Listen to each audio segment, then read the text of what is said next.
নৃগোষ্ঠী নারীদের রাজনৈতিক অংশগ্রহণ বাধাগ্রস্ত হচ্ছে এবং সহিংসতা অব্যাহত রয়েছে। অগাস্টিনা চাকমা তার বিবৃতিতে বলেন, ১৯৯৭ সালের পার্বত্য চট্টগ্রাম চুক্তি বাস্তবায়নের সঙ্গে নৃগোষ্ঠী যুম্ম নারীদের নিরাপত্তা ও ক্ষমতায়নের গভীর সংযোগ রয়েছে।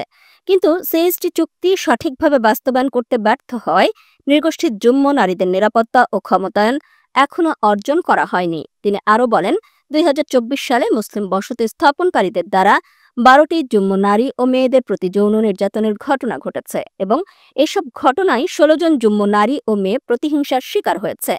এসব ঘটনায় অভিযুক্তদের কয়েকজন গ্রেফতার হলেও দুর্বল অভিযোগ ও পুলিশের দুর্বল ভূমিকার কারণে গ্রেফতারের কয়েকদিন পর জামিনে মুক্তি পায় আসামিরা। সুতরাং এ ধরনের ঘটনার সঙ্গে জড়িত কোনো ব্যক্তি এখনো পর্যন্ত আইনের আওতায় এনে শাস্তি প্রদান করেনি। বিচারিক কার্যক্রম থেকে মুক্তি পাওয়ার সংস্কৃতির জন্য সিএসটি পাহাড়ে যুম্ম নারী ও শিশুদের ওপর যৌন নির্যাতনের